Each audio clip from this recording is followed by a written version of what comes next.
Welcome, creature enthusiasts, to Carrion Creature Feature, the go-to channel for all things mysterious and monstrous. I'm your host, Aura, and today we've unearthed a bone-chilling discovery that will send shivers down your spine. So buckle up, because you're in for a spine-tingling ride.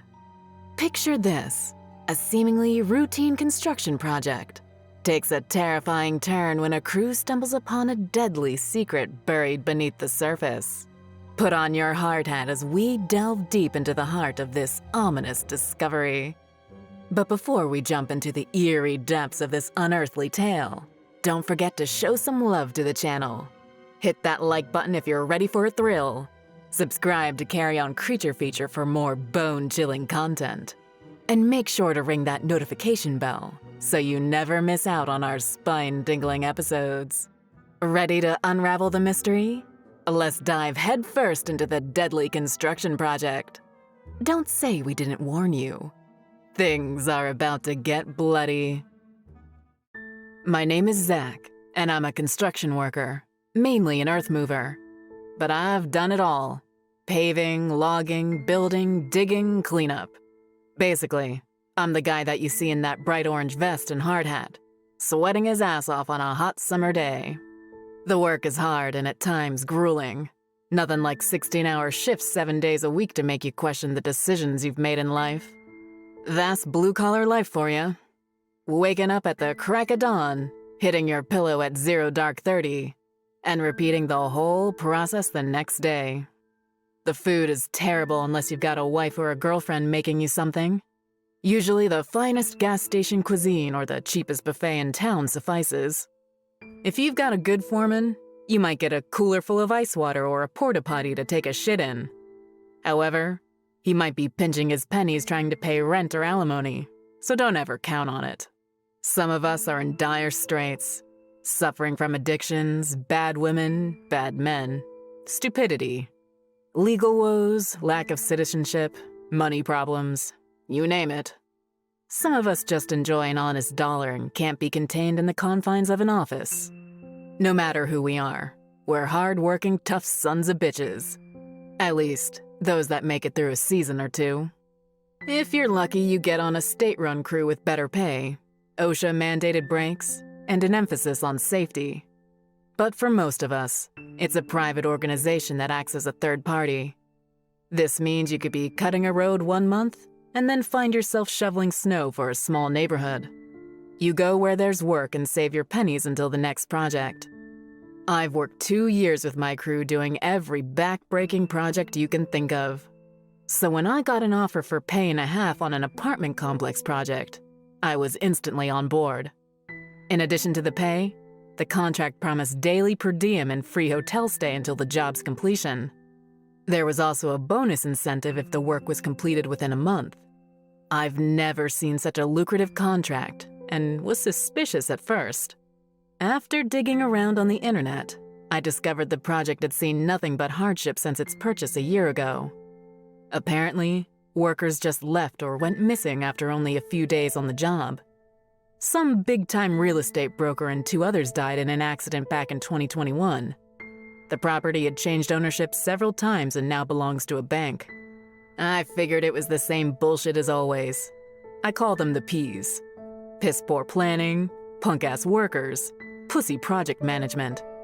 When you get a case of the P's on a project, buckle up because shit is gonna get costly. I got in my truck and drove to North Carolina from West Virginia on Sunday. Checked in at the Motel 6 that evening, and got to the site the following Monday at 5:40 a.m. David White was sitting on his tailgate, smoking a cigarette as I drove up. I'd worked with David on a few projects and found him somewhat pleasant to be around. The guy was in his late 30s, lean from years of hard labor, and a permanent tan from working outdoors, arms covered in faded tattoos. I think he was married 3 times and was quite rowdy in his younger days. I parked my truck, got out, and nodded to David as he flicked the cigarette to the ground. David tossed me his lighter as I pulled a fresh pack of Newports from my pocket. I took 2 cigarettes from the pack, lighting one and putting it to my lips. Using the lit cigarette, I then lit the other and passed it to David. I put the lighter back into my pants pocket. "Hey, fucker, that's my lighter," David said. "We both know you ain't got no cigarettes left," I said, smiling back. David threw up his hands in acceptance. "It ain't too late to run. The foreman ain't showed up yet. You could be home by midday if you left now," David said, a smile cracking across his unshaven face. "And leave you with all this fun?" I replied, making my way across to sit beside him on the tailgate. The site wasn't much to write home about, but I was surprised how wooded it still was. Usually, one of the first things to get done is cutting down the trees.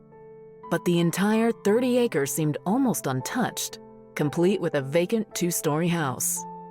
This was going to require some long days to complete if we wanted to collect that bonus. "Anyone else we know on the project?" I asked. "Good news is you got Randy, Jackson, Juan, and his brother Antonio. Bad news is you got Larry Hodges as the foreman," David replied. "That sick fuck?" I exclaimed. Larry was an overweight shitbag that was known in the industry as a modern-day slave master. A shift with Larry was like working on a prison chain gang. The fat bastard was sadistic and a sick pervert. Rumor was, you watched your ass around Larry, or he would be up in it. He tended to leave the old-timers alone. But God help you if you were some young kid. "Yeah, well, at least it's just a month," David said, sweat already starting to form on his brow. In a few more minutes, Jackson and Randy drove up in a rusted Oldsmobile. Jackson was a large black man with a well-groomed beard who stood almost 6'7". Randy was a small middle-aged white man with a receding hairline that he kept covered with a sweat-stained baseball cap. The two were known as the odd couple because they just didn't match at all, but you always saw them together. I think they were both in Iraq. Always joked they had traded one shit job for another one. The only difference was they didn't have to worry about extremists trying to blow them up. "David, Zach," Jackson said, shutting the door to the car. Randy put on a pair of dirty work gloves and grabbed a large cooler from the trunk of the car, just as Juan and Antonio parked their Honda Civic. A few minutes passed by as our crew mingled together. The yellow and orange hues of the dawn stretched across the sky. David checked his watch and sat up from the tailgate, taking a moment to stretch. "Hola, Señor Randy," Juan said as he passed the Oldsmobile, touching the tip of his hard hat. Antonio, the younger brother, followed closely behind Juan, saying nothing. Lastly, a young teenage boy came walking down the dirt road pushing a bicycle. The kid was pale, with a face full of freckles and soft hands that hadn't seen work before. He seemed to move with a shy awkwardness, his tall and lanky body showing nervousness as he propped his bicycle on its kickstand. "Hey, Junior, school's that way," David said, pointing back down the road. "I'm here to work," the kid responded. "Fuck, you gotta be kidding me," David retorted. "Well, didn't much matter when they sent us to Iraq," Randy said. "Oh, shut the fuck up about Iraq, Randy," David chided. The moment was interrupted as Larry waddled up behind us, handkerchief wiping the sweat from his forehead. His face was red from exertion as he leaned against David's truck, taking out a notepad from his shirt pocket.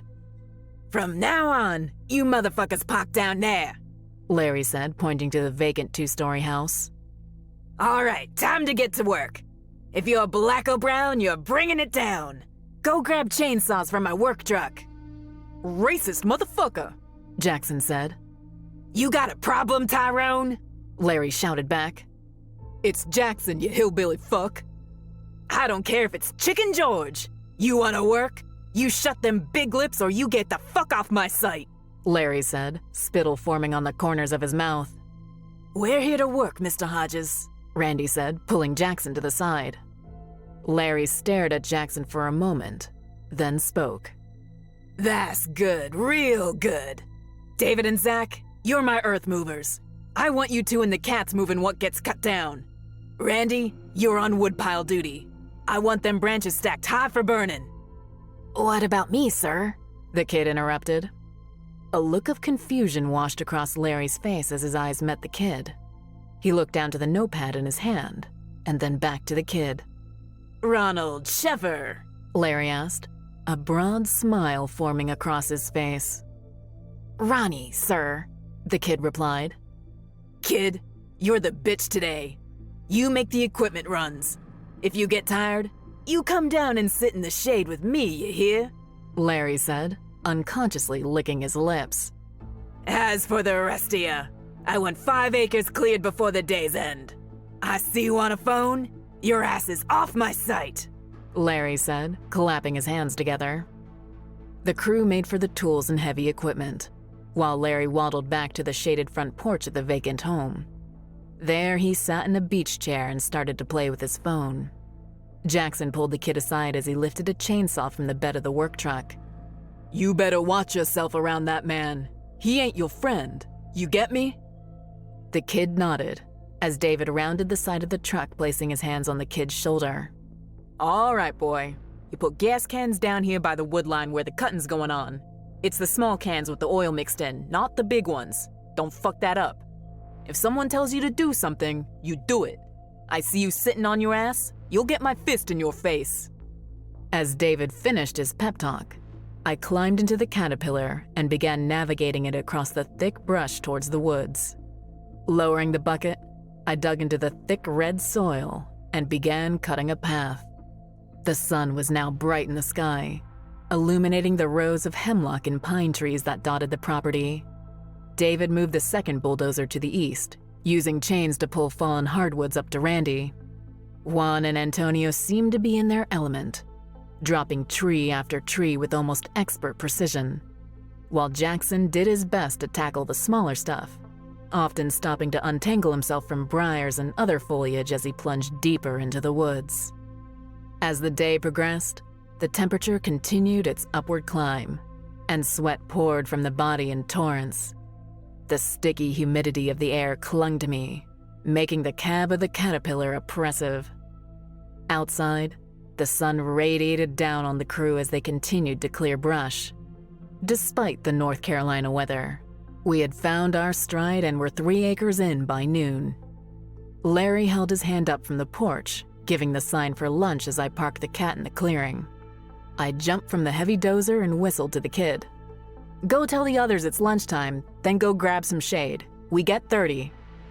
The kid gave me a thumbs up and quickly ran into the wood line to inform Jackson, Juan, and Antonio. David was already walking towards the cars with Randy behind him. I made my way about 20 yards up the hill and retrieved my lunchbox from the floorboard of my truck. Together, we huddled under the shade of a group of pine trees. I opened my cooler and removed the pastrami sandwich and cheerwine that I had packed during the drive down from West Virginia. Juan removed several flour tortillas from his metal lunchbox, handing a few to his brother, while Jackson pulled the tab of an ice-cold Coors. We ate in silence for a few minutes, allowing the cicadas to serenade us in the hot afternoon sun. The kid watched from behind the group, his eyes betraying his hunger. "Hey, kid!" Randy barked. "Yes, sir." "You forgot to bring your lunch or something?" Randy said, scarfing down a sardine. "I didn't have a chance to grab anything," the kid replied meekly. "What's your story, kid?" I said, taking a swig of cheerwine. The kid squinted his eyes, looking up to the sky, his freckled face bearing a look of loss. "Not much of a story. Finished high school last year. My father wants me to do something. I guess he thinks I got it too easy, you know?" "My old man was the same way. It's like a ball-breaking rite of passage, kid. I went to Iraq and still didn't measure up to his expectations," Randy scoffed. "Mi padre fue en bar y nunca regresó," Juan said. "Speak English, will ya?" David said, annoyed. "He says his old man went to the bar and never came back," Jackson replied, pulling the tab of another Coors. David shook his head and laughed. "Welcome to the club."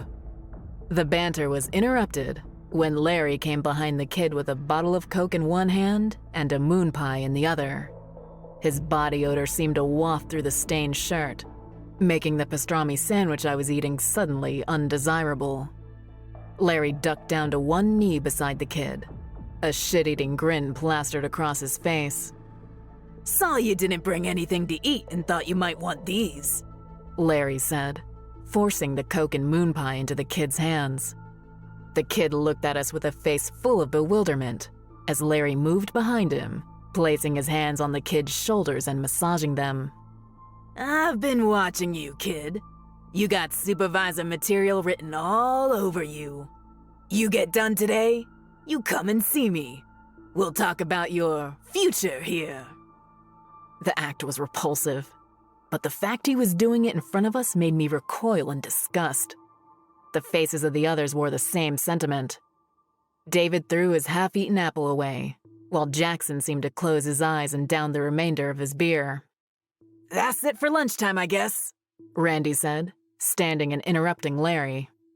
The rest of us took this cue to stand up as well and move back to the worksite. The kid, seizing on the opportunity, brushed off Larry's advances and followed quickly behind. The rest of the day went much like the beginning, the day's heat still unrelenting even as the sun dipped below the horizon. We had managed to clear almost 7 acres and establish 3 large burn piles before Larry gathered us to hand out the per diem cash. After that, I drove back to the motel to take a hot shower before grabbing a meal from the local diner. That night I slept heavily, the heat of the day still radiating off my body. Dreams of the construction site came to me. I saw the kid's freckled face looking towards the sky as dark storm clouds gathered. Trees swayed back and forth in the fast-approaching storm. Any moment they would snap and crash down upon me. Then the rain came, slow in large droplets at first, then heavy, unrelenting torrents that mixed with the Carolina red clay.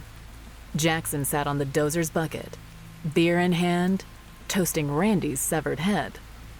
Randy's mouth opened and shut like a fish out of water. His eyes darted back and forth until they fixated on me. He says it's too cold to stay in the ground, Jackson said, putting the beer to his lips. Antonio came walking out of the woods, his clothes stained orange from the mud. The rain coming down so hard it felt like needle pricks. El muerto quiero saquirse, Antonio said, leaning his head back towards the woods. I looked to the woods and saw the kid belly crawling through the mud. He was naked, his teeth shattered, eyes gone. Larry sat under the covered porch of the vacant house with a moon pie in his hand. He shirked his shoulders and smiled as if to say, "You got me." Loud moaning emitted from the forest, a guttural sound that seemed to stretch out and touch me, followed by the cracking of tree limbs. Something large was moving towards me in the woods. My heart pounded. I turned to run, but the mud was too thick. I pumped my legs, attempting to free myself, the moaning growing closer. My mind screaming, "Run! Run now!" I pushed my hands down, reaching for something solid, but finding nothing except the wet clay. "Move! Move, damn it!" The moaning now growing closer, the rain stinging my face. I pushed harder, muscles straining, the tension in my calves tightening, the grasp of ice-cold hands heavy on my shoulders. Then I was awake, calves contracting in pain, causing me to turn to my side to relieve the cramp. I smashed my face deep into the pillow as the muscles tightened and then loosened. A few moments passed, and the pain resided, leaving me with the echo of my nightmare. I looked over at the clock on the bedroom table, reading 4:45 a.m. Rolling to my back, I stared up at the ceiling, trying to recall the nightmare. Bits and pieces were still there. The kid, Randy's head, but the details were quickly fading. I laid there for a few minutes longer before finally tossing the covers off and stepping out of bed. The next day, we gathered up and started work. Nothing seemed out of the normal, except the kid was a no-show. I couldn't say I was surprised. It's not uncommon for a person to go AWOL after they realize the job is hard. Hell, I can remember my first day and how my body ached so bad the next morning I thought, fuck this. Goes back to what I said about being a tough son of a bitch in this line of work. I kept my mind focused on the task at hand and continued to move the caterpillar through the forest. By lunchtime, We'd removed most of the brush from the west perimeter and were starting on the east side when Jackson came running up to me, waving his arms. I put the cat in park, lowering the bucket and cutting the engine. Jackson climbed up the track, opening the door to the cab. His face, drenched in sweat, held a look of excitement and wonder. You gotta see this, man. I think we done found some type of ancient shit. What the fuck, Jackson? I replied. I'm serious, man. Juan and Antonio done found a burial ground or some shit at the back of the property. The CB radio on the cat buzzed to life, David's voice crackling through the static. What's the holdup over there? I grabbed the mic and pressed the button to talk. Juan and Antonio found something that needs looking at. Meet me at the back of the property.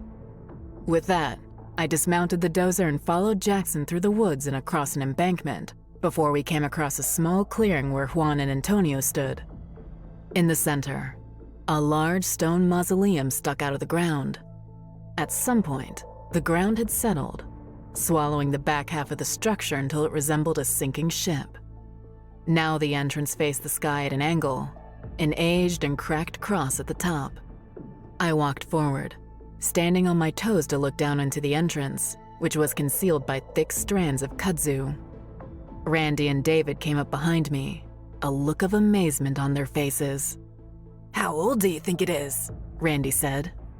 Aquí, 10 el año 1710, Antonio said, pointing at the side of the mausoleum. Jackson moved to where Antonio pointed. There's a plaque here that says 1610. Randy whistled. Shit, that's before America was even a country. I couldn't explain it, but the air around the mausoleum felt heavy. The shade of the forest canopy was cool, and if I was anywhere else, it would be welcoming. But something inside me felt repulsed, an unclean feeling that I couldn't explain. I stopped trying to peer inside the entrance, deciding instead to back a few feet away. So, we gonna call Channel 9 News? Let people know we just found a big piece of history? Randy said. We ain't calling fucking no one! Larry shouted as he pushed past David. Randy, startled by Larry's sudden arrival, turned and responded. But Larry, it's from the... Larry raised his hand, stopping Randy in mid-sentence. Gentlemen, need I remind you that we have a generous payday and bonus on the line? You go calling the news, they'll have this place locked down tighter than a nun's cooch. Pay or no pay, it's still a person's final resting place, David chimed in. Larry, clearly irritated by David's response, moved closer until he was eye to eye with David. If one word about this gets out, you'll never work on a project again with this company. You can kiss any references goodbye. That means no moving on to another crew. Hell, you might be lucky if they let you clean the porta shitters. You can't do that, David barked. The fuck I can't. You think I'm playing with you? One call to corporate and I'll have you all blackballed. Randy stepped in the middle of the two, holding his hands up in a motion to calm the situation. Hang on, guys. Let's not get ahead of ourselves. We don't even know if it's occupied. Occupied? I questioned. You know, if there's a deadly deposit in there. Hell, the whole thing could be empty and we're just arguing over old stones, Randy said, moving towards the entrance of the mausoleum. How do you intend on finding out if it's occupied? David asked. Randy removed his phone from his pocket and put the flashlight on. Easy, I'll have a look. If it's empty, we take the plaque and turn it in after the project's done. Say we found it on the last day or something. And if it's not? I spoke. We bury him with the plaque somewhere else on the property. Somewhere they'll be found by the next crew. Won't be a problem after that, Randy said with a smile. Larry seemed to relent to this proposal, stepping back from David and nodding to Randy. Jackson moved over to the entrance, cupping his hands together to give Randy a boost up. With one last look to us, Randy stuck his foot into Jackson's cupped hands and was hoisted up to the entrance. There he dangled, half in, half out of the mausoleum, using his left arm to anchor against the outside stones. We stood in silence watching Randy adjust back and forth to get a better look at the interior. His legs straightened and bent back as he balanced his waist on the edge of the entrance. Well, guys, looks like there's at least one coffin in here, Randy said in a muffled voice. Fuck. Larry exhaled. Wait a sec. What the fuck? Randy said, his voice almost panicked. Randy shifted his weight, pulling a few inches out of the entrance, his shirt snagging against the stone, revealing his bare back. He swung his right leg wildly into the air, while his left hand dug deep between the stone crevices. Get me the fuck out of here! Randy shouted. Jackson immediately grabbed Randy's leg and began to pull, as Juan ran to help. Randy screamed as his body jerked back inside the mausoleum, lifting Jackson off the ground. Juan grabbed Randy's left foot, pulling until the work boot ripped free, and he fell to the ground. Then Randy's body seized violently as a torrent of blood spewed forth from the entrance of the mausoleum. Jackson came crashing to the ground with Randy falling on top. For a second, there was a dreadful silence as we all looked down, each of our minds taking a second to comprehend the scene in front of them. Larry retreated, bumping into a tree as his wide eyes stared back in horror. Randy laid atop Jackson, a dark red stump where his head once was. Blood oozed from the torn neck into Jackson's open mouth and face. From the tomb, an angry, guttural growl emitted, and then Randy's head came flying out of the entrance. The head soared through the air, hitting a tree with a heavy clunk, and then came to a stop with Randy's horrified face looking up to the sky. Get the fuck out of here! David yelled, turning to run. Jackson scrambled to his feet, wiping the blood from his face. Wait, I can't see! Jackson cried. Juan helped Antonio to his feet. The two then darted behind David and Larry. I went to help Jackson, but stopped as two massive white hands plunged out of the tomb, followed by a hairless, leathery head with a gore-stained mouth. I couldn't believe what my eyes were seeing. It looked to be a man, but the skin was aged and skeletal. It wore a suit like you would see in the 1950s, but it was rotted and stained. The dead man jumped from the tomb, landing with a loud thud behind Jackson. My God, it was tall. It towered a good 3 feet over Jackson, its eyes cold and black obsidian. Jackson stumbled forward, hands outstretched, reaching for me. I went to grab him, but the dead thing moved unbelievably fast, seizing him by the shoulders. The dead man squeezed hard, its massive hands digging into flesh and muscle.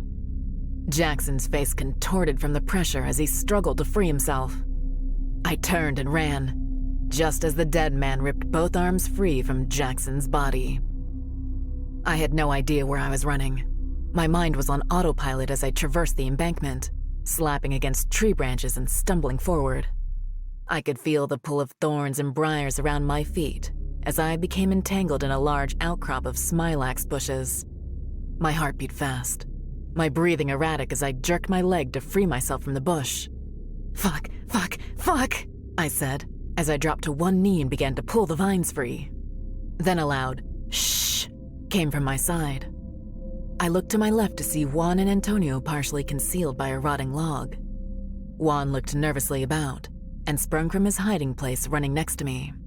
Reaching into his pocket, he retrieved a pocket knife and cut the vines around my feet. Once free, we both hopped back to the log where Antonio sat.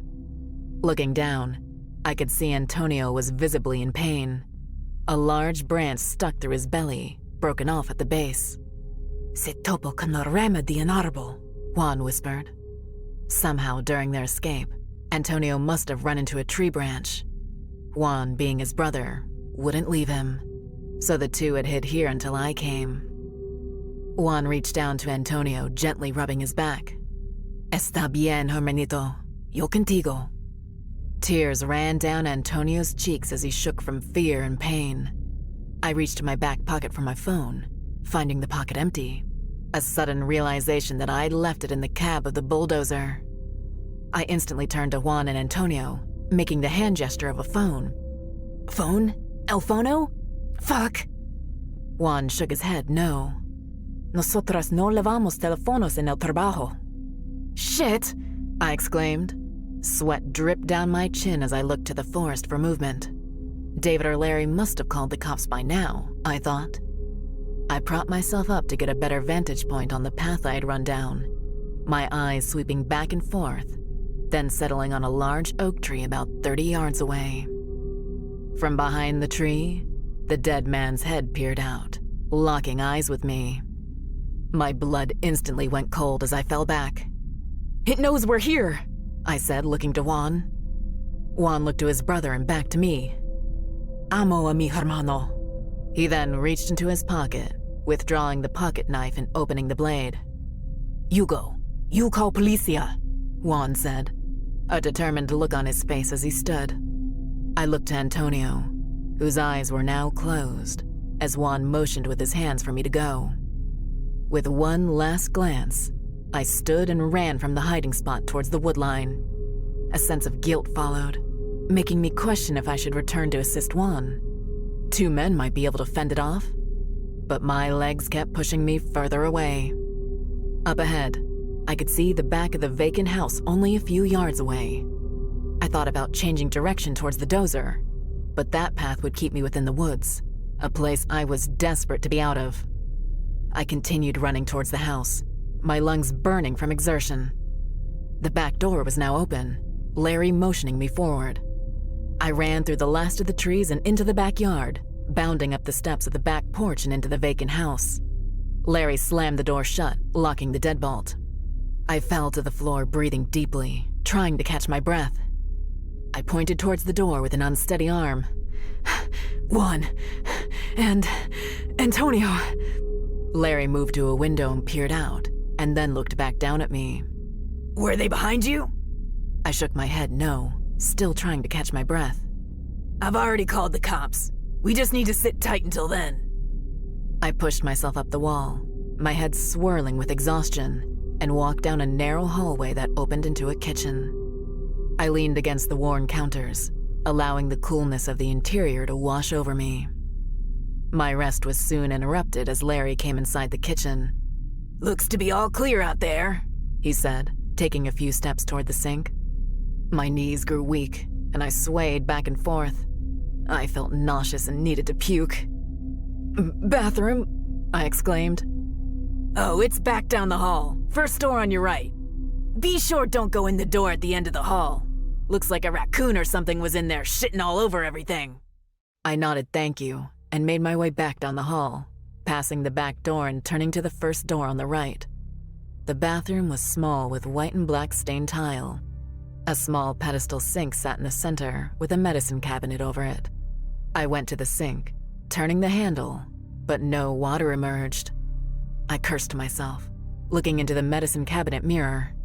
My face was covered in dirt and grime, something I was used to, but my eyes held a look of uncertainty and fear. The safety of the house felt foreign to me. A smell of mildew mixed with dust permeated the dwelling. Using my t-shirt, I wiped the grime and sweat from my face and exited the bathroom into the hallway. You okay in there? Larry's voice echoed from the kitchen. Yeah, I'm just finishing up. Did the police say when they're getting here? A silent pause, followed by Larry moving across the kitchen linoleum floor. Should be any moment. We just gotta sit tight until then, Larry said. I started to walk back towards the kitchen but paused, looking at the door at the end of the hallway. Curious, I made my way to the door and gently turned the knob, allowing the door to slowly swing open. Large black flies erupted from the room, causing me to step back and cover my mouth. To my horror, David lay on the floor with a small hole in his forehead.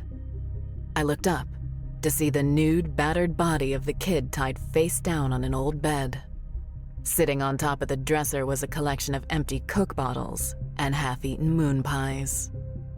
I jerked the door closed, turning back to look down the hallway. Larry was still in the kitchen. I made my way to the back door, peering out the back window. The dead man stood tall in the backyard, gnawing on a bloody femur bone. It looked up at me, smiling through gore-laden lips. I reached down and unlocked the deadbolt, opening the back door slightly. The dead man watched intently, dropping the half-devoured bone and slowly walking towards the door. "That's right, you son of a bitch. Come to Papa," I whispered, before turning down the hallway and making my way to the kitchen.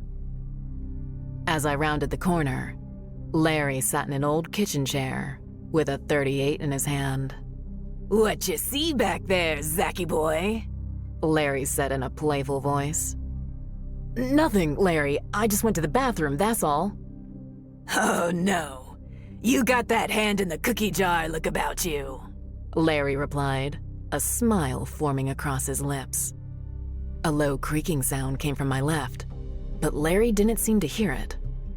The dead man was surely making his way down the hallway, and I was at the end of it facing the barrel of a gun.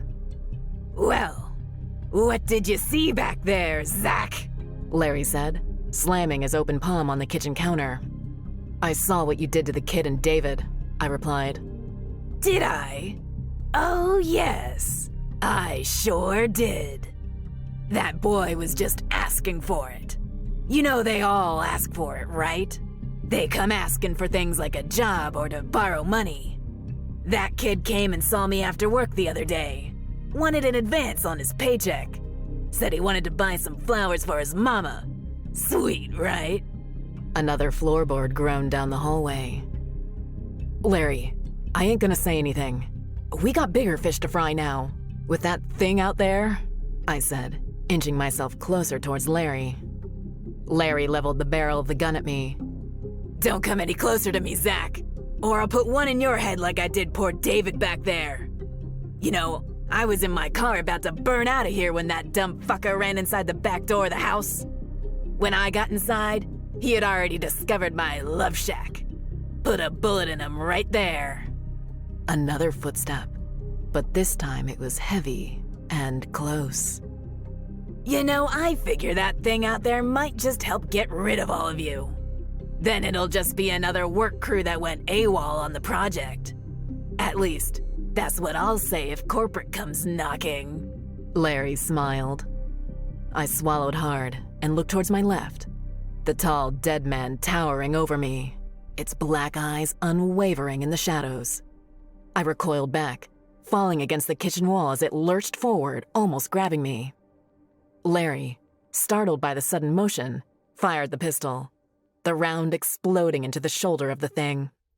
The dead man paused, looked down at me, and then shifted its focus on Larry. Larry went to stand from the chair but toppled over to the kitchen floor.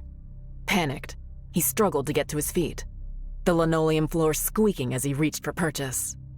The dead man took 3 steps toward him, reaching down and grabbing Larry by his hair. Larry cried in pain and dropped the pistol as he was jerked to his feet. The dead man opened his mouth wide, causing Larry to lose control of his bladder. Urine flowed down his leg, collecting into a yellowish purple on the kitchen floor. His eyes stared back at me, pleading for help. I sat up, looking down the hallway where David and the kid's body laid, and then back at Larry. "Fuck you, Larry," I said, raising my right hand to flip him the bird. I ran down the hallway, to the sounds of limbs being torn apart. I jogged past Larry's work truck, stopping to grab one of the 5-gallon fuel canisters. Lifting the canister above my head, I darted to the Caterpillar, climbing onto the track and into the cab. I balanced the fuel canister on my knees as I grabbed my phone and cranked the dozer. The Caterpillar engine roared to life as I reversed the tracks and lined it up towards the house. I raised the bucket to eye level, lining up the bulldozer with the vacant house. Releasing the clutch, the trucks bolted forward as I increased the throttle. The bulldozer was now barreling towards the house at full speed. Thinking fast, I unscrewed the gas canister lid and went to take off my t-shirt, but stopped as it was soaked in sweat. The house was now growing larger in view. I lifted my pants leg, tearing at the seam until the fabric ripped free. I stuffed the cloth into the open container and pulled out the lighter David had thrown to me the following day. I struck the lighter, lighting the cloth aflame. I raised back up to see the front of the house only a few yards away, the dead man looking at me through the kitchen window covered in Larry's entrails. Without another moment to spare, I leapt from the bulldozer and crashed hard to the ground. The impact was painful, and I could hear the crack of bone as I tumbled through the red mud. The bulldozer smacked into the house with a loud crash, pushing forward into the kitchen until the weight of the floor buckled and the cat fell into the basement. Yellow and orange flames erupted from the open cavity of the home as the canister exploded. The roof of the house leaned forward, collapsing where the bulldozer had plowed through. Flames licked at the dried wood, igniting other fluids inside the bulldozer until the home was turned into a giant inferno. I lay there in pain and exhaustion for several minutes until the sounds of sirens could be heard in the distance. The evening sun licked at my exposed skin as I closed my eyes, breathing a sigh of relief.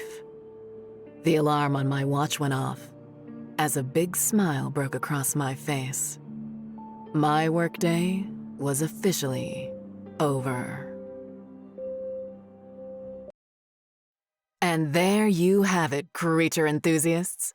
Another heart-pounding episode of Carrion Creature Feature has come to an end. We hope you enjoyed the spine-tingling journey into the unknown with us. If you relish the thrill of today's deadly discovery, give us a howl by smashing that like button. Share your thoughts, theories, and even your own creepy encounters in the comments below. We love hearing from our fellow creature aficionados. Before you venture off into the night, don't forget to subscribe and join our growing community of fearless explorers. Hit that notification bell so you're the first to know when we unearth the next terrifying tale. Until next time, stay curious, stay courageous, and most importantly, stay creepy. Remember, the monsters may be hiding, but we'll always find them. Good night, fellow thrill seekers.